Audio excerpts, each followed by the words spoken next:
Hello friends, उम्मीद करता हूँ आप सब अच्छे से होंगे। तो फ्रेंड्स, एक न्यूज़ वायरल हो रही है रेलवे डी ग्रुप के बारे में कि रेलवे डी ग्रुप में सीबीटी 1 के साथ साथ अब सीबीटी 2 भी होगा। ठीक है, आप सभी को पता है कि रेलवे ग्रुप डी में आईटीआई की अनिवार्यता जो थी वो उठा दी गई है, क्योंकि पहले 2019 में एक नोटिस लॉन्च किया गया था और रेलवे की तरफ से एक नोटिस जारी किया गया था जिसमें ये बोला गया था कि रेलवे की ग्रुप डी में जो है आईटीआई अनिवार्य है। ठीक है, उसके बाद में अभी क्या हुआ कि 2 जनवरी को एक और नोटिस आया जिसमें कि ये बोला गया है कि 10th वाले सभी उम्मीदवार जो है वो रेलवे डी ग्रुप का फॉर्म भर सकते हैं और एग्ज़ाम दे सकते हैं। तो इस कंडीशन में देखिए आईटी वालों के साथ में अन्याय तो हुआ ही है, और साथ में केस वगैरह मतलब हाई कोर्ट तक जाने की बात यहाँ पे चल रही है, सुप्रीम कोर्ट तक जाने की बात चल रही है। तो वो सब प्रोसेस जो है वो चलती रहेगी। ठीक है, तब तक रेलवे क्या कर रहा है इस बारे में भी हम बात कर लेते हैं। रेलवे ग्रुप डी ने जो है अभी रेलवे, ये कोई ऑफिशियल न्यूज़ नहीं है। ठीक है, ये एक दैनिक भास्कर की कटिंग जो है वायरल हो रही है। ठीक है, कुछ एक दिनों से कि रेलवे ग्रुप डी में सीबीटी 1 के साथ साथ सीबीटी 2 भी होगा। ठीक है, तो इस बात में कितनी सच्चाई है इस बात पे हम जरा गौर करेंगे। तो अभी देखिए आपको जो स्क्रीन पर दिख रही है ये कटिंग है आज के अखबार की। ठीक है, आज के न्यूज़पेपर की एक कटिंग है दैनिक भास्कर की, और मेरे हिसाब से ये सेकंड पेज पर ये है, क्योंकि अभी इस पर पेज नंबर नहीं लिखा है। मेरे सामने न्यूज़पेपर पड़ा है, इस पर पेज नंबर नहीं लिखा। ठीक है, तो इसमें देखिए यहाँ पे कोई सीबीटी 1 और सीबीटी 2 की यहाँ पे कोई भी जानकारी नहीं है कि सीबीटी 1 होगा या सीबीटी 2। केवल यहाँ पे दिया हुआ है कि भर्ती लेवल 1 में आईटी की अनिवार्यता हटा दी गई है और 10वीं पास भी अब कर सकते हैं।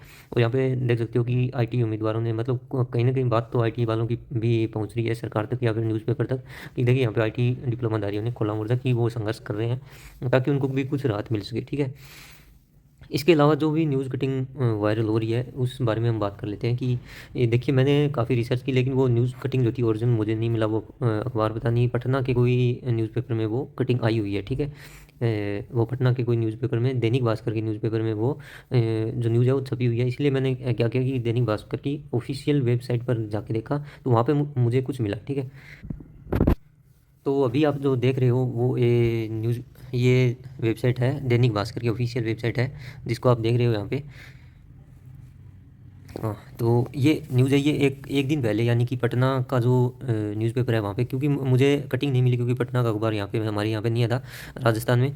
तो मैंने इस वेबसाइट पे जाके देखा तो यहाँ पे पटना के न्यूज़पेपर में ये जो है खबर छपी हुई है। ठीक है, तो इस खबर में देखिए यहाँ पे ये लिखा हुआ है कि बिना आईटी वाले 10वीं पास युवाओं को रेलवे ग्रुप डी में अवसर मिलेगा, और ये यहाँ पर वो सभी बातें लिखी हुई है जो कि इस न्यूज़पेपर में लिखी हुई है। ठीक है, इसके बाद में यहाँ पे देखेंगे तो यहाँ पे देखिए एक करेक्शन इन्होंने और कर रखा है, क्योंकि इस जो न्यूज़ है उस न्यूज़ पर हम ज़्यादा भरोसा इसलिए नहीं कर सकते क्योंकि यहाँ पे काफ़ी सारी जो मिस्टेक है इस न्यूज़ में। ठीक है, उम्र यहाँ पे 18 से 26 साल लिखी गई है, बल्कि उम्र जो है ग्रुप डी में 18 से 33 साल हुआ करती थी पहले, लेकिन कोविड की वजह से 3 साल का यहाँ पे रिलैक्सेशन दिया गया है, तो इसी वजह से 18 से 36 साल है, ना कि 26 साल है। ठीक है, तो ये यहाँ पे 18 से 36 साल है। ठीक है, लेकिन यहाँ पे देखिए ये एक जो है लिखा गया लाइन यहाँ पे कि सीबीटी से गुजरना पड़ेगा। ठीक है, सीबीटी से तो गुजरना पड़ेगा हमें, एक सीबीटी होता है। ठीक है, लेकिन इसके आगे जो है यहाँ पे लिखा है कि अभ्यर्थियों को जो है इस कंप्यूटर बेस्ड सीबीटी 1 से गुजरना होगा। जो अभ्यर्थी इस परीक्षा में सफलता प्राप्त करेंगे उसके अगले चरण की परीक्षा सीबीटी 2 में शामिल होंगे। ठीक है, और सीबीटी 2 में सफल होने के बाद अभ्यर्थियों को डॉक्यूमेंट वेरिफिकेशन और मेडिकल के लिए लाया जाएगा। तो ये सब जो है कहीं ना कहीं सच भी हो सकता है, क्योंकि ये दैनिक भास्कर की तरफ से न्यूज़ में ये आर्टिकल आया। ठीक है, वो देखिए अगर ऐसा होता है तो रेलवे ऐसा क्यों कर रहा है कि देखिए मेरे हिसाब से, मैं मेरा पर्सनल एक्सपीरियंस शेयर करूँ तो देखिए एलपी का तो मुझे पता नहीं कि, लेकिन टेक्नीशियन में एक जो था वो सीबीटी था, और टेक्नीशियन में मुझे लगता है कि बड़े लेवल पर यहाँ पर फर्जी अभ्यर्थियों ने या फिर चीटिंग हुई है बड़े लेवल पर मेरे हिसाब से। ठीक है, और कल मैंने देखा तो कल भी मैंने जब ट्विटर खोला और यूट्यूब पे भी कुछ एक जो है टीचर्स ने डाल रखा था कि कुछ एक जो कैंडिडेट है उनके 100 में से 100 मार्क्स आ रहे हैं टेक्नीशियन में।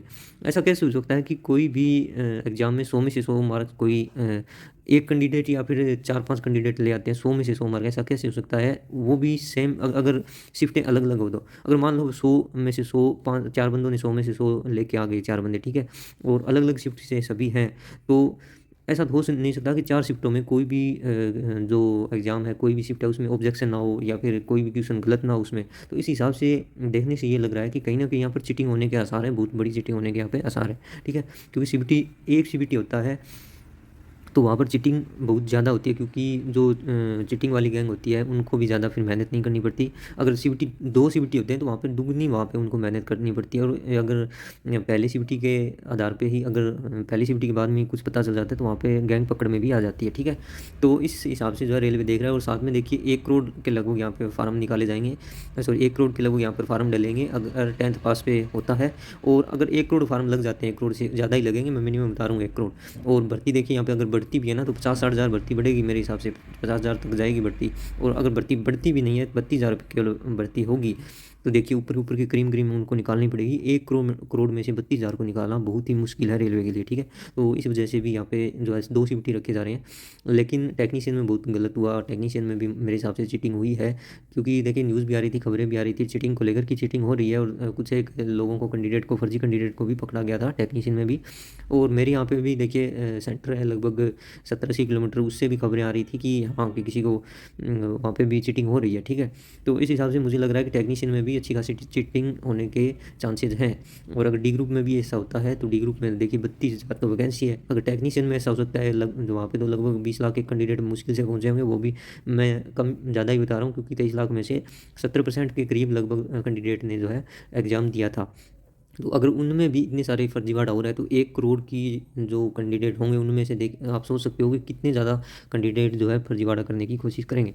तो इस वजह से भी है जो यहाँ पे हो सकता है थोड़ा बहुत जो सावधानी जो है वो बरत रही है रेलवे।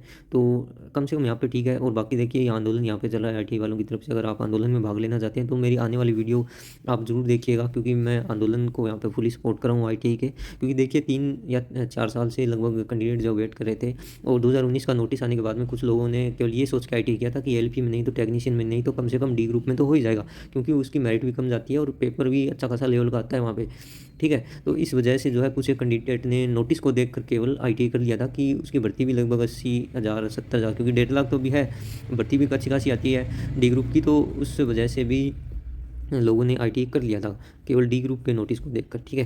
तो इस वजह से भी जो है हमें आईटी वालों को एकजुट हो जाना चाहिए और आईटी को जो है सपोर्ट करना चाहिए यहाँ पे। और हाईकोर्ट में मंजूरी दे दी है, अगर आप सपोर्ट करना चाहते हैं तो आप अपने आसपास के जो विधायक हैं उनको जाके आप ज्ञापन दीजिए, या फिर आप अपने आसपास जो भी नेता है, या फिर आप के आसपास जो भी मंत्रिमंडल में अगर कोई नेता है, अगर आप उन्हें जानते हो या फिर उनकी कोई बातचीत है तो उनके थ्रू भी जो है बात को पहुँचाइए, ठीक है। ओके, मिलते हैं नेक्स्ट वीडियो में, तब तक के लिए बाय बाय।